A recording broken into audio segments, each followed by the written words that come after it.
Hello again. This is Professor Hernandez. I am doing a new demo. This demo is going to be a little bit different from our last two demos. In my previous demos, I've actually been showing you more about how to do some coloring on Photoshop for the purposes of character design, comics work, uh, character conceptualization, and so on and so forth.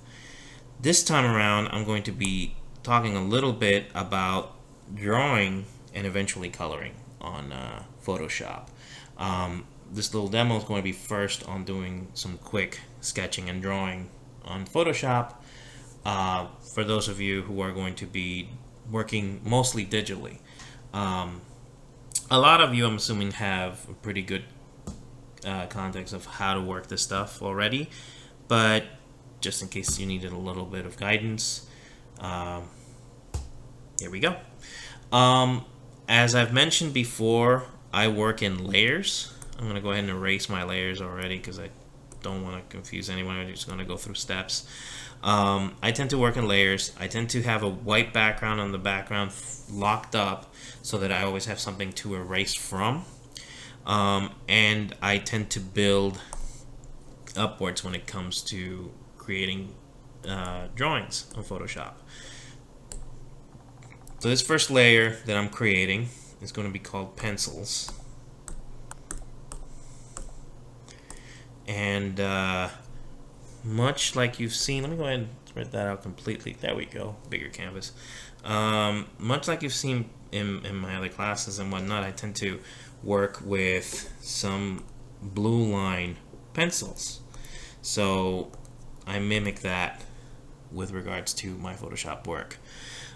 So I'm going to be using my brushes for this. Depending on my pen size, I'm going to be using a not a soft, a hard brush rather than a soft brush. One of the main things about finding brushes that work for you is you want to make sure that you throw lines out every time you're working with brushes just to see what you like and what you don't. I like brushes that can mimic the thickness and thinness of microns to a certain point, because that way I can control a little bit how I want to use the brush itself. So I'm going to go ahead and pick a thicker size for my brush. As I mentioned before, if you have a regular laptop, you can definitely use your brackets to make your pen nibs larger and smaller. But for the sake of a demo, I use I use my tablet very much like a tablet, so I use a lot of the screen type stuff to work on it. So I'm going to do a quick drawing of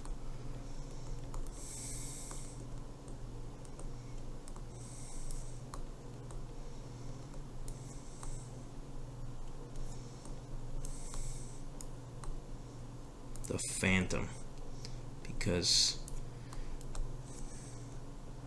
I still like him, even though my elements of cartooning class, we kind of found a lot of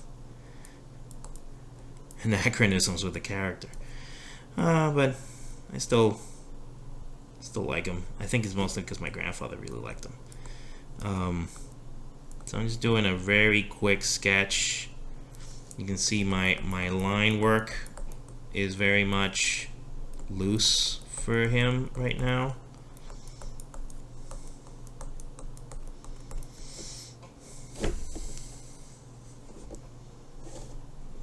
Like that. And then for the body, I tend to go a little looser and then kind of define it as I go along.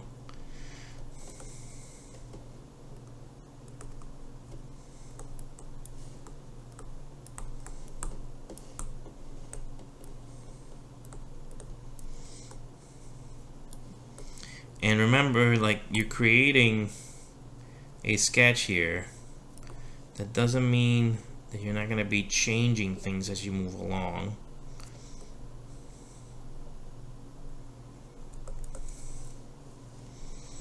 Maybe you want to erase things. Maybe you're not happy with the head once you've drawn out the body, or you should have planned it out better. Let me go ahead and erase the head because I kind of have a better idea for the head now.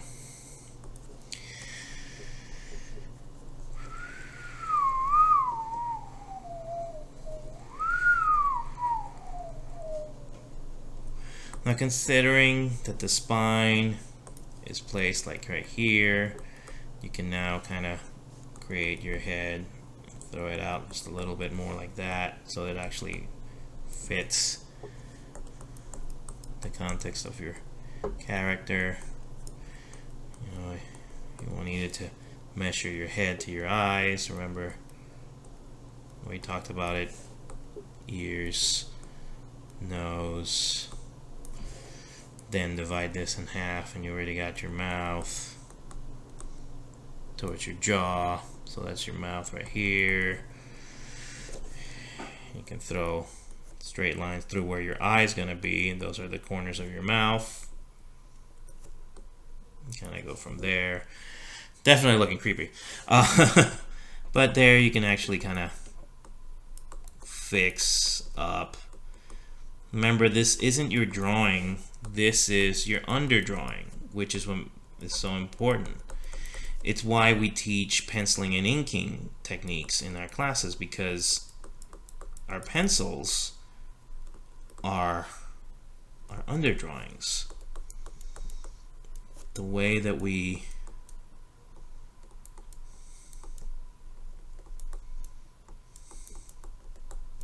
envision our character. But our inks are our cementing of character. So this can be as sketchy as you want it to be, or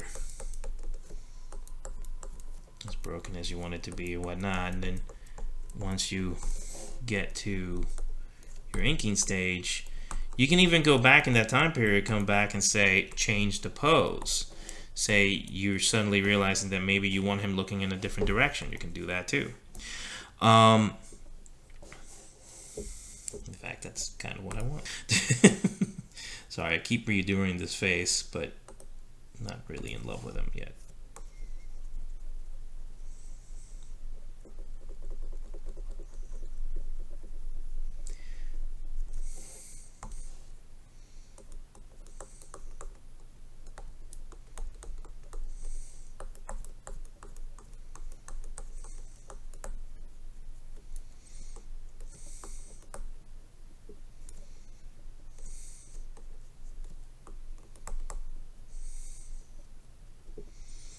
There we go. Now we're cooking with gas.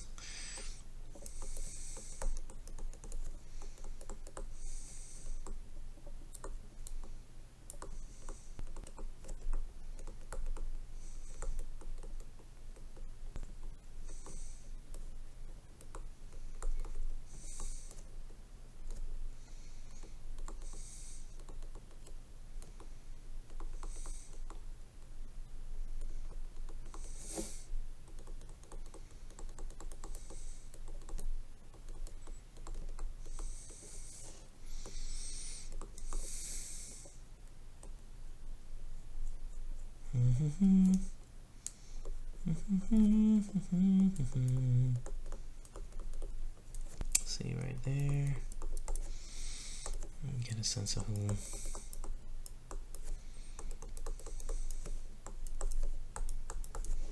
And there we got our phantom character.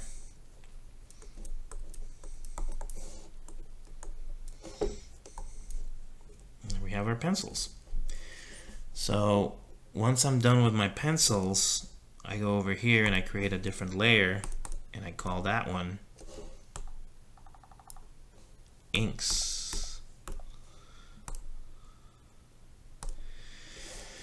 Now, I've mentioned this before in my other, and I switched my palette to black so I can actually ink. Now I mentioned this before in other demos, but the reason I name my layers, it's because I want to make sure that if I was to give this to somebody else to work off of, they can find any key layer that needs to be addressed or changed and work on them from there. So what you'll see from this point on is I'll be playing a lot with my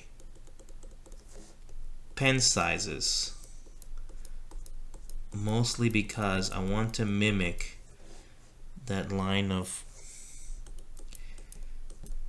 weight that tends to happen with comic characters.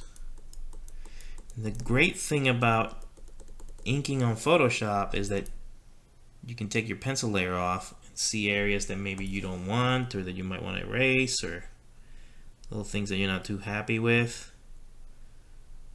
Things that may be a little too thick to thin, like so.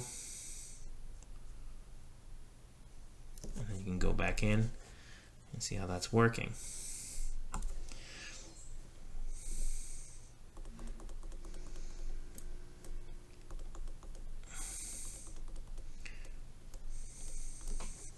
Thing that you also want to do as you're working is saving.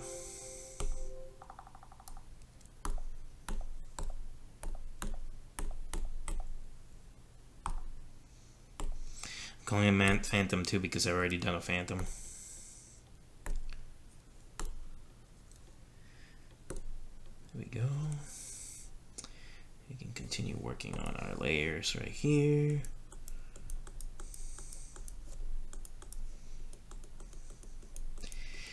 Now, why do I start so often drawing in the face? I don't know. Generally speaking,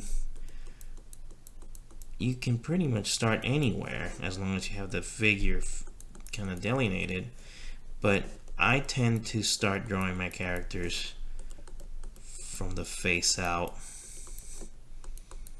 mostly because the face tends to be the first thing people look at when they're speaking to people. At least that's what I do. I tend to look at people in the face so that, you know, demonstrate that I'm paying attention to them.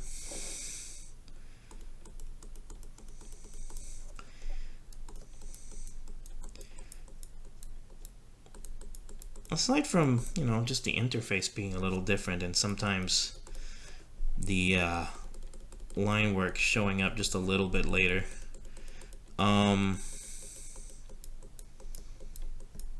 it's pretty much like drawing on a piece of paper. I throw lines down so that I cement the figure. I tend to do a lot of cross hatching. That's why you hear click, click, click, click, click as I draw.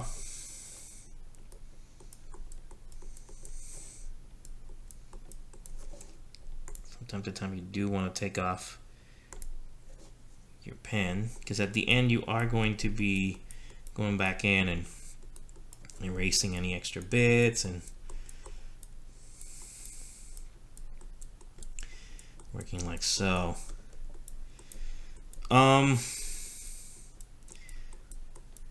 The benefit of working in layers is that when you're coloring, if at any moment you make a mistake in a layer, you're not erasing the entire drawing. You're not just erasing everything from the core. You can literally go to the layer that's impacted and do corrections there, and it only impacts that level or that layer.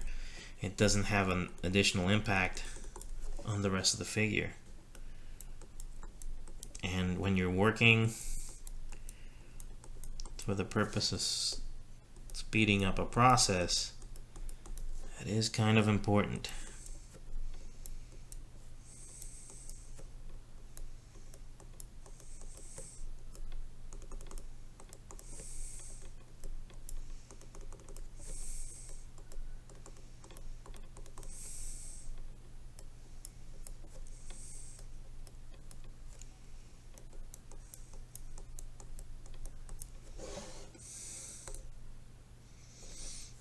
And sometimes you also want to come into this layer and maybe start drawing in here spots that maybe you didn't think about when you were doing your original pencils.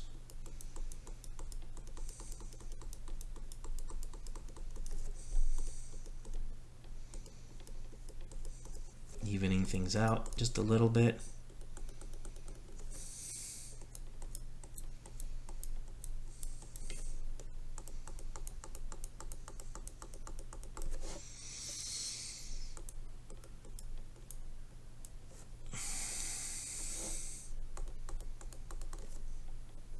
Maybe, why?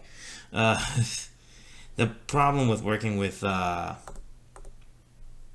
tablets is that sometimes they go a little rogue on you, because especially if my problem with my hands are kind of big and dumb, and because of that sometimes they press buttons when they don't mean to.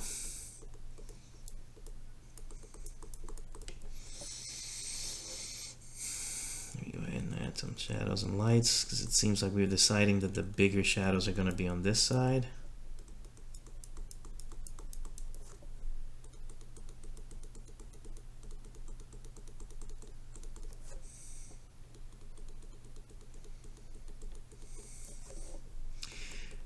And always remember, if you're not super happy with how anything looks, you can always back in and erase. Right here, this part right here, not crazy about it. This could be a little area right here. And we can kind of go back and see how it looks over here.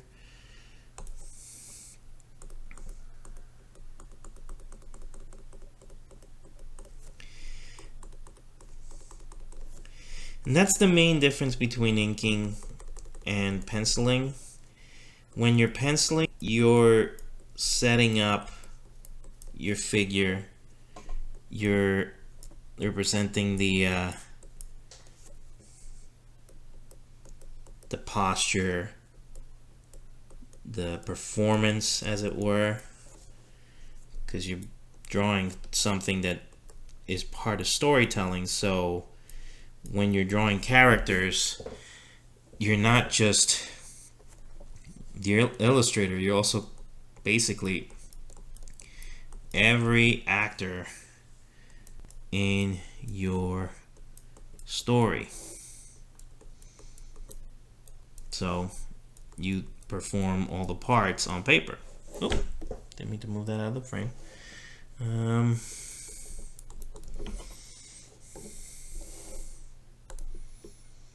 Okay.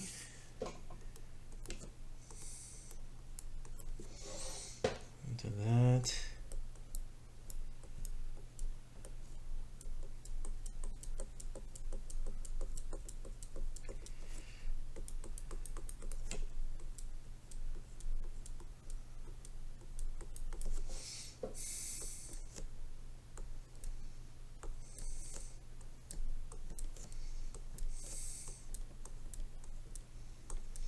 What I'm doing now is I'm setting up my shadows for the face, since we established that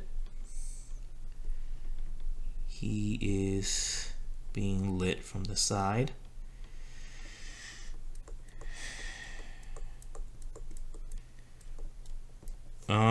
Just like I did with the Popeye piece, might as well talk a little history about the Phantom. He's created by Lee Falk. I can't quite pin the year of publication, the first year. I can say this: he is the first of the masked characters, at least in popular fiction, to have the whites of his eyes cleared out, at least in popular form. He basically influenced pretty much every super type character that came after him, whether it's in comics or cartoons or movies or whatnot. That whole idea of like the mask hides your eyes so well that you don't see the pupils. It's all the Phantom.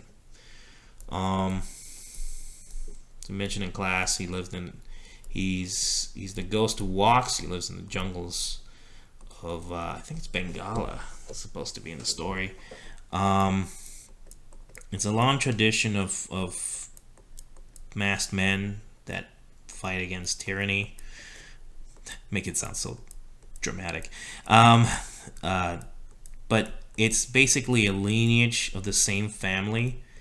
All of the men in that family named Kit Walker, they all at a certain point adopt the identity of the Phantom and defend the jungles against pirates and poachers and criminals of all sorts. And the idea is that each one of them follows the other, so everyone thinks it's the same guy through time. So that's why everyone thinks he's a ghost, because multiple Phantoms have been killed and just replaced by their successors, but without making it seem like it's a new person. That's why they wear the same suit all the way through. There we go. There you have that face from that original sketch right there, and we built that cool face. Now let's widen out just a little bit. We can start working on his neck. Good thing about Photoshop also is that you can move the canvas around, so if by any chance you just need to draw in different corners, you can. Right here.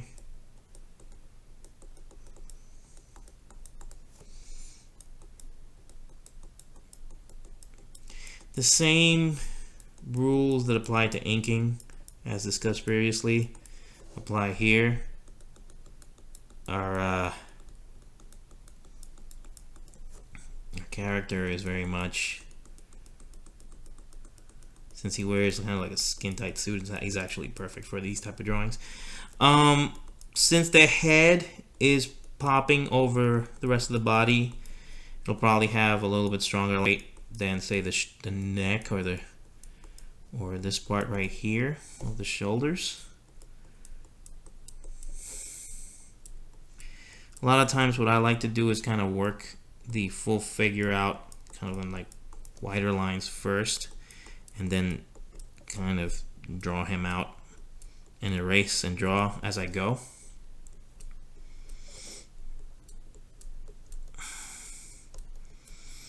Again, if you're making mistakes here and there, don't worry about it. It's Photoshop. You always go back in and erase.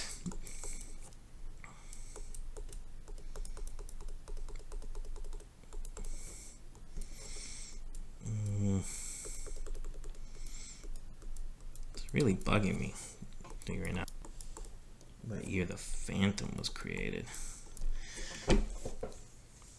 Oh, I want to say it's the 30s, not the 20s, but I have to look that up. Once we get to the color stage in our next video, I'll have that all set up.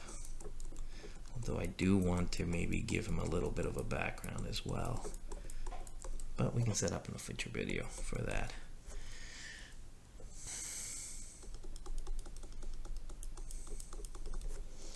Again, you want to kind of take the line out just to see where everything is. Maybe see if there's things that you want to change. Like for example, already here, kind of not crazy about how that neck looks, even though that was part of the original drawing. I'm gonna erase that. And maybe go back in with your pen and kind of throw those traps out ever so slightly. Again, the beauty of drawing digitally is that you can sort of just work everything out.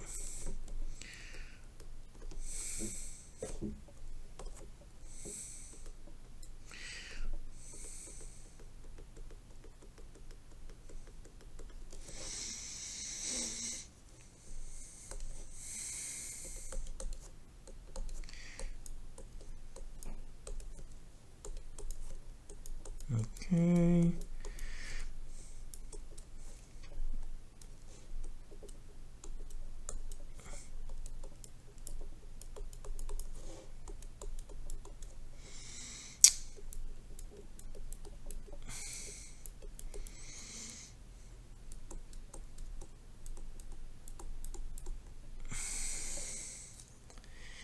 The key to a dramatic pose, if you're interested, is that the stiffer the body,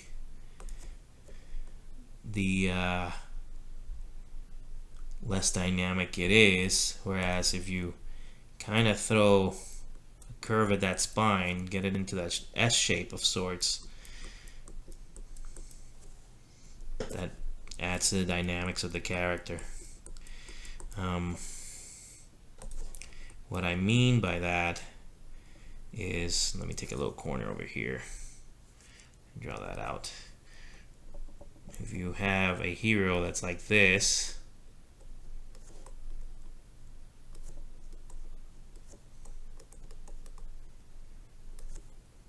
you can see him imposing, especially with a tough neck and the connection right there, but it seems very stiff. Whereas if you throw that line out, that line of action,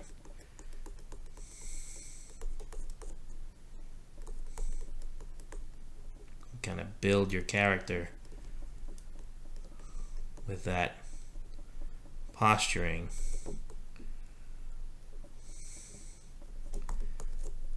Put that arm right up here, like, and then this other one, like, suddenly, by adding that curvature to it, it's way more dynamic.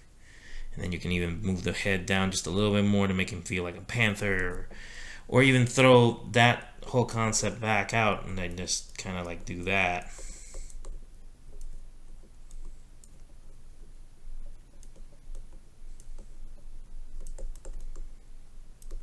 There you have your stronger, more active pose, the Captain Morgan, as it were, here. There you go. It's Fabio. Go ahead and erase that because that's madness. But you get the idea.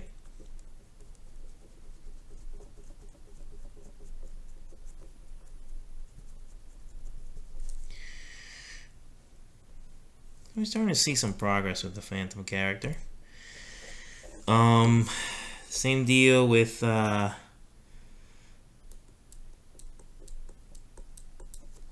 your lighting.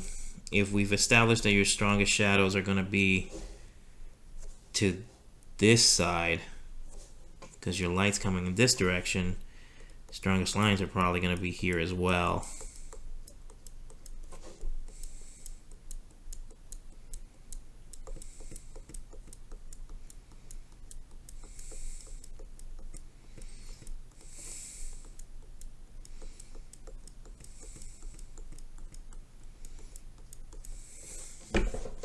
So you can see right there, I'm starting to put some shadows to the side of the figure. That way you can cement how the figure looks. Oh, that turned on my phone for some reason. Just 1 second.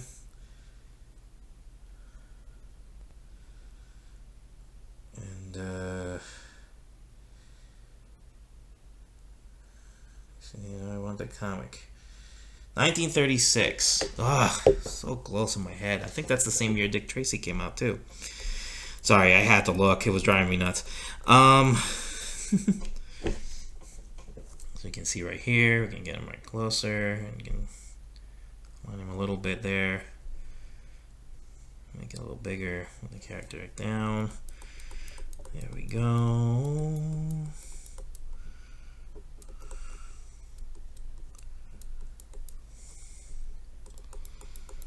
Okay.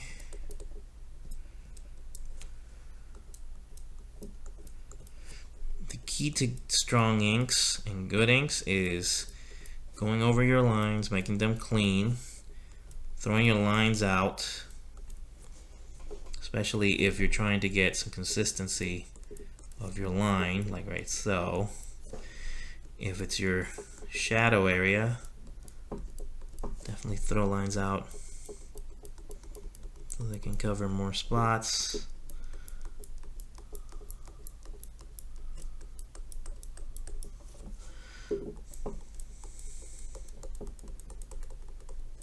And go on from there.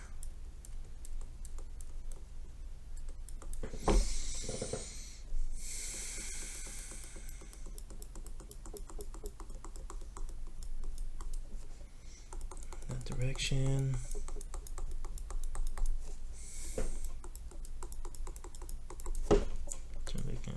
So we can now maybe go with the thicker pen tool and start throwing some really nice shadows in.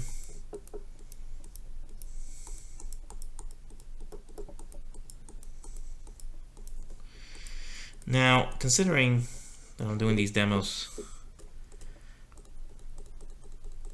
with a brush, here I'm just switching my sides. I know that I could just switch the screen, but honestly I kind of like doing this better.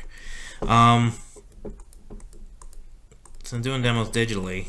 I should probably confess that though I do some digital work and I do enjoy some digital work, my heart will always be pencils and paper, mostly because I just like the feel of it. I tend to draw on paper. Even the freelancing work that I've done as of late, which is for different types of media, I've done pencils and paper just because, I don't know, I just love the medium. Always have. I come from a family of painters, even though I'm not necessarily a painter myself. I'm an illustrator, and I just love the feel of that paper. Even if I was to do colors, digital colors, which I do tend to favor markers, because you can sell the originals, haha. But also, I like working with markers.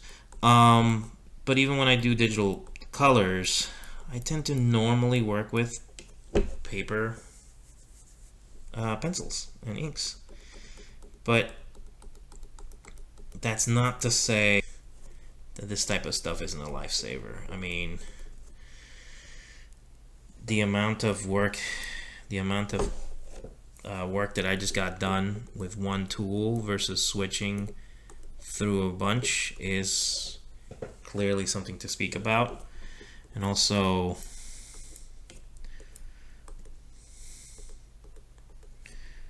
the ability to design something from scratch all the way through with one basic tool, it's not bad at all, man. It's not bad at all.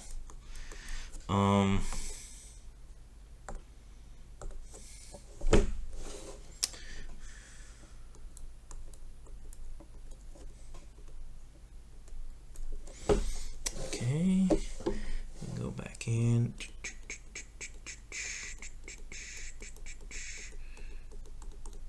One thing you'll also find me doing a lot is drawing with my eraser, by which I mean I'll add some detail work with my eraser as well.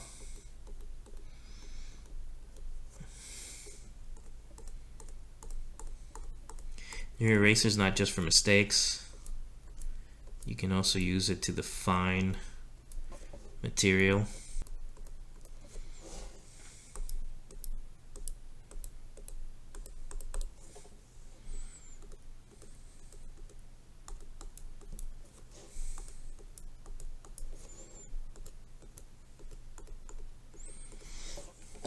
So a little bit more of a, oh my goodness, this thing wants to just tell me all about my emails, doesn't it?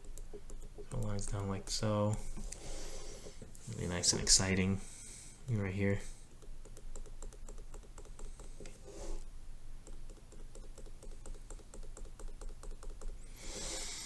And a lot of what I'm doing here,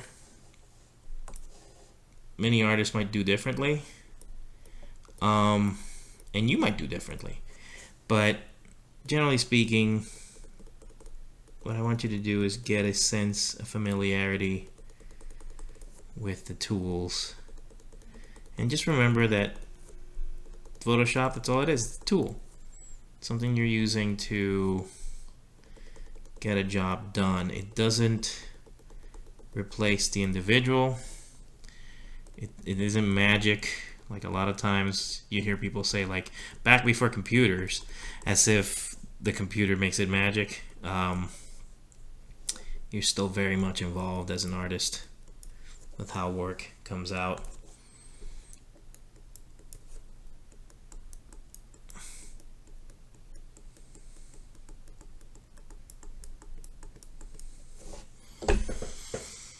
Okay, where are we at now? Minute 33. Let me move that back down here. Okay. Start moving this guy around.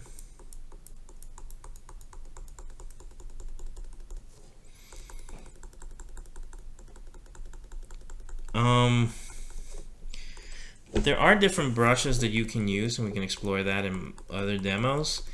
I will say that, once you find the brush that you're familiarized with, what I tend to do is I just play with my opacity, my sharpness, and keep it pretty much going with maybe one or two different brushes, and that's about it. But there's a ton of different brushes that you can use, especially if you're thinking about doing more painterly type work. That is definitely a combination of soft and hard brushes. But since I tend to do mostly comics work, my coloring goes in that direction for the most part.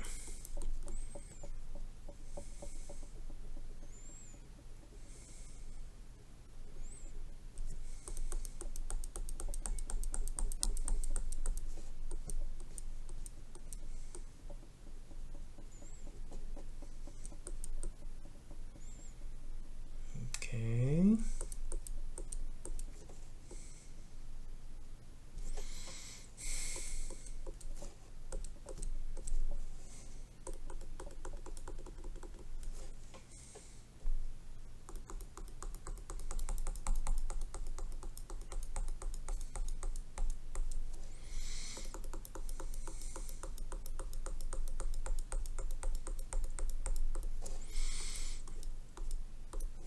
The Phantom's costume is purple.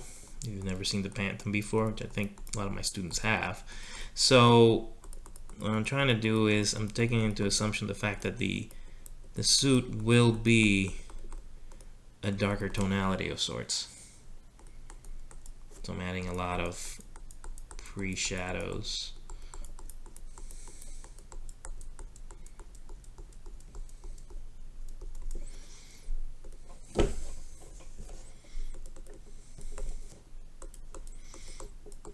If my tablet moves a lot, I apologize. It's in a little bit of a slant.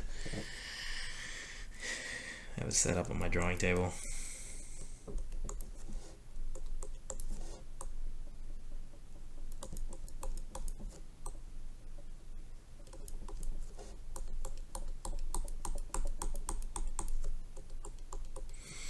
But yeah, key things is remember where your lights and shadows are. Remember what you want to accentuate. And yeah, it's like inking with paper and pencil. There is a little bit of a lag between when you throw a line and when it appears on the screen. It's just a tiny, tiny lag. But it's not unsurmountable, It's once you get used to it, it really is nothing.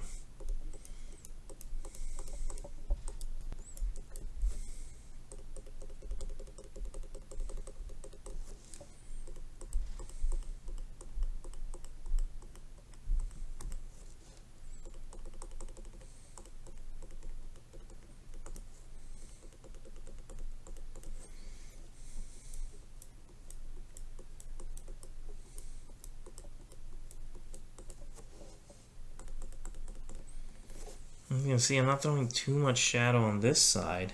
If anything, I'm probably going to go back and take some of this out. Just because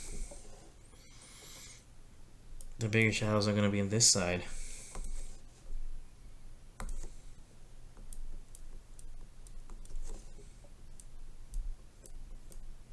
Because your lights are hitting them in this direction.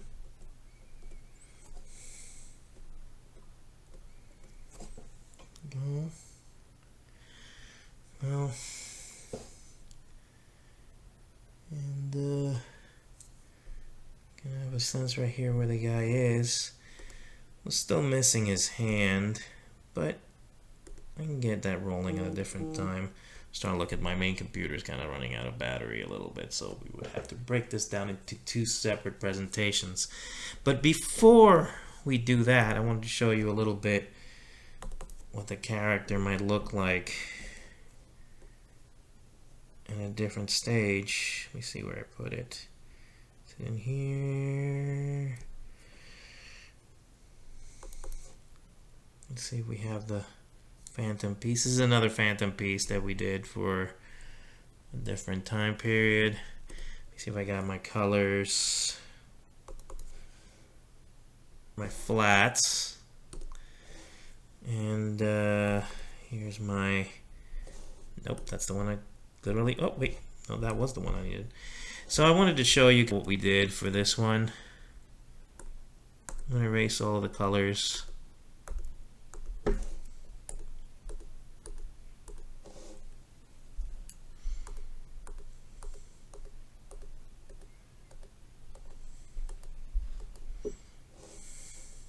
I did a lot of layers on this one. As you can see, the Phantom was drawn completely in pencils and in pen inks. What I did was I drew my figure at a different layer, and behind that one I drew the background separately.